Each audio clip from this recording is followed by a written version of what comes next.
Seperti kita tahu bahwa konflik antara Palestina dan Israel adalah konflik yang berkepanjangan disebabkan karena perebutan wilayah serta beberapa keyakinan dari berdasarkan etnis atau agama.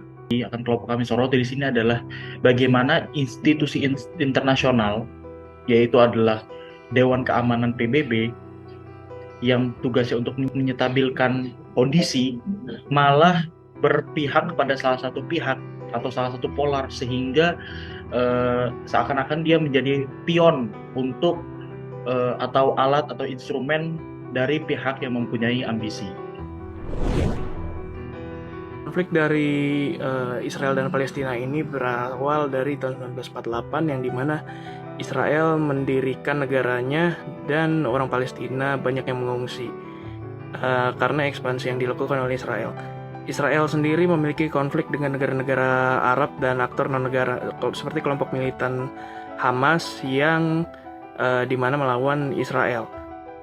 Sejumlah prakasa internasional telah berupaya menangani perdamaian atas Israel dan Palestina, tetapi kemajuannya terbatas. Kesepakatan Oslo pada tahun 1990 menetapkan kerangka kerja untuk negosiasi, tetapi tantangan implementasi dan kekerasan yang berulang telah menghambat keberhasilannya. Perserikatan Bangsa-Bangsa Uni Eropa, Amerika Serikat, dan aktor global lainnya telah secara aktif terlibat dalam upaya mediasi. Konflik Palestina-Israel memiliki implikasi regional dan global yang lebih luas. Itu telah menjadi sumber ketegangan di Timur Tengah, mempengaruhi hubungan antara Israel dan negara-negara Arab. Nah, urgensi tata kelola dalam menyelesaikan konflik Palestina-Israel tidak bisa disepelekan. Isu berkepanjangan ini telah menghadirkan krisis kemanusiaan, ketidakstabilan regional, dan implikasi global yang dimana menuntut tindakan segera dan bersama.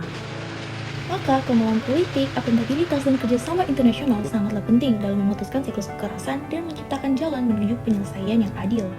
Ini yaitu urgensi untuk tata kelolanya yang efektif. Pertama, terdapat krisis kemanusiaan, keamanan dan stabilitas, menangani kebuntuan politik, dukungan dan legitimasi internasional, dan yang terakhir yaitu peran kerjasama internasionalnya.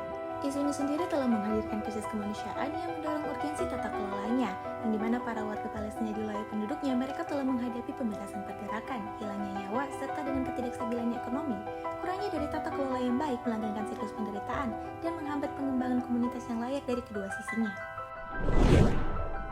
Sejarah kelembagaan tata kelola Israel-Palestina sangat kompleks, dan konflik antara kedua belah pihak telah berlangsung selama bertahun-tahun. Krisis Israel-Palestina telah ditandai dengan beberapa upaya untuk membentuk lembaga pemerintahan yang bertujuan untuk mengatasi konflik yang sedang berlangsung dan mempromosikan resolusi damai. Pendirian negara Israel pada tahun 1947, PBB mengusulkan membagi Palestina menjadi dua negara merdeka, satu Yahudi dan satu Arab. Resolusi tersebut disahkan pada tahun 1948, negara Israel secara resmi didirikan. Wilayah Palestina yang awalnya diperuntukkan bagi negara-negara Arab dibagi menjadi wilayah yang dikuasai Israel dan Yordania dan Mesir. Pendudukan wilayah Palestina selama Perang 6 Hari tahun 1967, Israel menaklukkan tepi barat, termasuk Yerusalem Timur, jalur Gaza, semenanjung Sinai, kemudian dikembalikan ke Mesir, dan dataran tinggi Golan dari Suriah.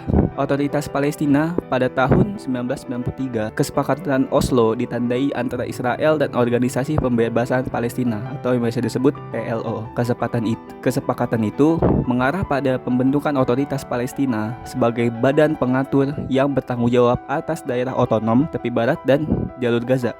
Otoritas Palestina memiliki struktur otonom dengan Presiden Palestina dan Dewan Legislatif Palestina, tetapi kekuasaannya terbatas dan wilayah Palestina dibagi menjadi beberapa bagian di bawah kendali Israel.